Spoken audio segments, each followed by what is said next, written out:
Super Supportive by Sleyca. Chapter 228. Here to There, Part 8. Your breath smells like recovery sauna potion, and your face smells like bad breath. Thank you so much, Hao Yu. You dress better for the aliens. Can I see the egg? This is usually more of an undershirt. I have a couple of pesivas, too. Alden passed his carved egg to Lute and leaned away from Hao Yu. The bromelia's tree looks great. They put lights on it, but nothing else yet. Alden dropped his messenger bag on the kitchen table beside a partially eaten baguette and a concoction that looked like chicken tenders, smashed up with butter to make a spread. Butter and ramen seasoning, he guessed, spotting a foil packet surrounded by breadcrumbs. Lute, you realize we have a campus cafeteria where people make sane food, don't you? If you think about it, it's just a chicken sandwich with the filling blended, said Hao Yu, still making a sniffing sounds. I warned you that the face paint smelled bad so that you wouldn't take a big whiff of me. What kind of egg is this? Lute was holding it up and peering at Alden through the gaps in the carving. Are you going to put a light inside? You should. It would make a sweet lamp. It's from an Odi. I haven't thought about... What does the symbol on your face mean, Hao Yu asked. I don't actually know. Hao Yu gasped. Did you crash the nine-edged stroopwafel? Is that why you had to teleport here? I didn't crash anything. A few minutes ago, Alden had left the pavilion where the after-party was revving up and walked to a neighborhood teleportation point. The end of the Artonan day had been hectic. Stuart and many other wizards who feared Stuart's judgment were still hard at work.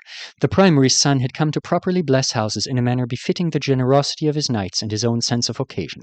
Half-efforts would not be tolerated. Alden had heard a couple of wizards commiserating with each other about having been caught up in the younger people's first major status exercise. Stuart wasn't a fully qualified wizard, and neither were the others, but knights fell into their own category. They received privileges wizards wouldn't until after graduation, and if they wanted to take on more adult responsibilities toward the ordinary class too, who could argue? It was commendable behavior for their age and their station. It was just a bit unfortunate that they outranked their elders and therefore couldn't be told to lighten up. So the volunteers were stuck misting houses and apartments, while the ordinary class people enjoyed the party that had been launched late in the night. Leader Ziz had declared that it would continue through dawn so that he could incorporate the light of the new day into his spell. Alden had promised to be back before that, but for now he was here, on track to making it to MPE in 20 minutes. Think about what home means. No washing off the face paint on purpose. My thumb still hurts from shutting it in that cabinet at the last house. Mban seemed happy. What does inhaling blessed mist do to a person? So hungry, but not for plain bread. Now Lute's sniffing me too. He wanted to go be alone in his room for a couple of hours to reset. But since he wasn't going to get to do that, he'd have to enter school mode clumsily. What's my priority this afternoon in this place? He was drawing a blank. But then Lexi came out of his room to see what the commotion was. The widening of his eyes and his total silence were grounding forces. They helped Alden to see what he must currently look like, having appeared just inside their front door a full Earth day after he'd left. His boots still had some desert dust on them. He was wearing a mystery symbol on his face, and Lute was offering to turn his Odi egg into a lamp. I had it in my head that I wouldn't miss gym class today, Alden said to explain himself, so I came back early from the thing I'm doing on Artona 1. Lexi blinked at him. It was too late now to consider the reasons why skipping this MPE might have made more sense. I'm here, prioritize. Do I stink that bad? There was the possibility he'd gone numb to the smell, and his self-confidence might not be enough to carry him into a group of 40 teenagers if he seriously reeked. The smell is disgusting, Lute said merrily. What if it never comes off? It's nothing to worry about, Hao Yu said. People won't even notice if you don't tell them. Alden looked to Lexi for help. If you're worried that you stink, wash, he spoke slowly, as though he suspected Alden was incapable of grasping too many words at once. It's not me, it's the paint on my face. I can wash, but I can't wash with the goal of getting it off, because I'm an ingredient in an ongoing ritual type of activity. Hao Yu laughed. No, said Lute, that kind of thing comes up on the Triplanets occasionally. It's not your fault if you get caught up in a situation with people being ritually peculiar because... Prostration, thought Alden, raising an eyebrow at Lute. It happens to innocent, ordinary guys for reasons beyond their control. Of course, Alden went willingly, so he's probably not innocent. I'm innocent, I just need a clear answer on if I smell putrid or not, he turned expectantly to Lexi again. I can't smell you from here. You're half an apartment away, Alden started toward him. I don't want to sniff your face. You have to. I can't trust Loot. He thinks the vacuum works by incinerating whatever it sucks up. You'd better be nice to me, Alden, said Loot. I have what you need to not look like a victim of alien magic. The 10 people called out for good behavior on Wednesday hadn't been promised anything special today, but on their usual amount of class time with fewer students on the floor. But even as they sympathized with friends who were upset about sitting through what everyone knew was going to be a lecture, they were hoping they'd get to do something cool. They weren't disappointed. They played a 4-on-4 game that involved stealing colored armbands from the opposing team, with the entire floor covered in moving walls and morphing obstacles they hadn't seen before. No lethal injuries were allowed, and everyone had the chance to work with everyone else because Big Snake and Foxbolt were calling them over one at a time for individual discussion, and then swapping their team assignments up when they sent them back. With all of them being rather aware of their inclusion in the friendly, mature group, they were doubling down on their friendliness and their maturity. The harmony and helpfulness was off the charts. Alden felt almost guilty about how much he was enjoying himself while Lexi suffered through whatever Klein and Marion were doing to the others. After all, Lexi had consented to having a mask of black feathers painted around his eyes by the swift and talented fingers of Lute Velra. He looked badass, and it solved the one flaw that often marred his impressive features. Lexi looking annoyed with you was a little scary, but Lexi Ravenlord looking annoyed in a way that called to mind a high fashion photo shoot. Haoyu had his whole face painted with black and white badger stripes that he seemed to be loving, and Alden had dumb coral paint glasses with pink and red hearts on them, as he deserved for mocking the artist's deficient understanding of cleaning equipment. What were they doing? Helping their roommate out with a project, of course. And if there was even a rule against it buried somewhere in the student handbook, it wasn't being enforced. People had been walking around with Anesidora forever scrawled on their faces for weeks. The only downside was that Alden still smelled, and he couldn't blame the paint because Lexi and Haoyu didn't suffer from the same problem. That was why he was trying to stay at least 6 feet away from anyone who spoke to him. The armband game suited his abilities. People running fast around walls and leaping over obstacles they couldn't see around was relatively easy to trip. And if Alden was using his skill on an armband, it was impossible to steal it with a simple grab. Opponents had to break his shield, without killing him, to take it, or they had to make him think they were about to so that he'd sacrifice it for the sake of not being rendered useless for the rest of the class period. That was hard for the others to manage when he was backed by teammates.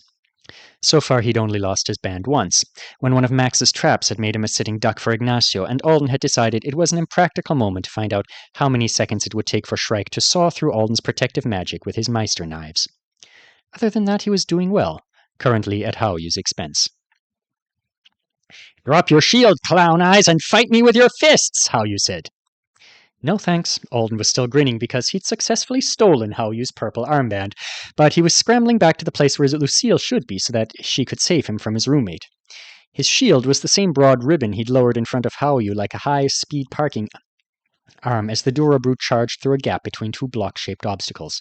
Alden had gotten him across the knees with the flat side of the ribbon, and he'd lost preservation briefly because of his rush to leap to Haoyu's sprawled body and snatch the armband without being caught himself. The ribbon had been represerved into the roughly M-shaped squiggle it had naturally formed while he was jumping around, and it wasn't the most ideal protection he could imagine. If Haoyu didn't like punching it a little too much, he'd probably have found a way past Alden's guard already. Haoyu made a move to the left, then dove down and to the right, and Alden whipped his M to block. And managed it, and managed again. Protecting my burden, protecting, not striking. He hits me, I don't hit him. He wanted to be a little stricter with his intentions while he was practicing, but today's class didn't seem like the right one for trying to recreate what had happened with Stuart. Rotating in thrusters, low stakes, no magical authority friend boosting me.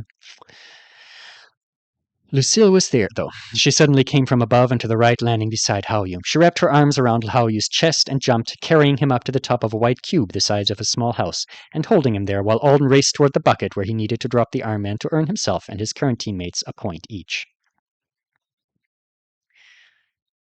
You're moving well today, even though you're practicing without the word chain. You are practicing without the word chain, aren't you? I'm not using it right now, Alden confirmed. He'd seated himself on the floor at Instructor Foxbolt's feet instead of beside her on the bleachers. Crisscross applesauce like a kid waiting for story time. If she was confused about that, she hadn't asked, so he didn't have to think of a way to say he was trying to protect her from his stench. Then you're doing great. Her voice was upbeat, but it seemed like more of an effort for her than usual. She wasn't wearing her blue and orange eyeshadow today. She pulled up his info on a tablet and thumbed through it. How are you feeling about MPE? Any specific concerns that have popped up? He wondered if she expected him to say something about Reinhardt since she'd been the one to send the archer out to the track after he'd lost his temper last class. Nothing major, said Alden. What about minor? I am learning from one-on-ones in bare dueling blocks, he answered after a few seconds. For now, I'm finding ways to get something out of almost every duel.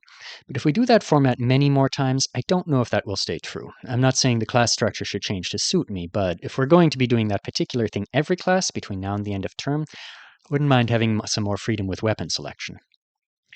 We'll probably do them at least once more, but after Wednesday, maybe we'll do them once more. It won't be next week. Was there a specific tool you wanted to try? I just wanted to mix it up versus some people, so that I die in less boring ways. She set the tablet on her lap. I'm probably supposed to take this opportunity to say that pushing through the worst mashups with limited resource is a learning opportunity. Alden waited. It's a learning opportunity, said Foxbolt, her smile tight. But there's been more learning than any of us expected this term already, and actually, I'm not sure that monetary expenditure isn't your natural right as a rabbit. Some people are born to be S's, and we give them extra classes just because of that. Other people are rabbits, so maybe we shouldn't hold them back if they want 1,000,000 Argold cannon. I'm not misremembering somehow, am I? This is the same teacher who told me there was no point in practicing with guns until Unity, because winning with equipment does nothing to challenge our magic and encourage growth. I meant like tape, said Alden, or a roll of paper, or some foam. Permission to use the ground tiles from the storage room would be cool. Right, said Foxbolt, her eyes going round her. Of course, I was just spitballing, not giving you permission to bring a flamethrower. Definitely not encouraging you to spend 1,000,000 Argold, or any amount of money. Buying gear is something you shouldn't consider for ages, and only then after consultations. Instructor? Ignore my ramblings, Alden. I'll stop wasting your time. One of the things I wanted to mention to you is your rank club. It's having its gym time cut for the foreseeable future. Did you get the message from Instructor Plim? No, but I haven't been checking my messages today. Too expensive to do that from Artona 1.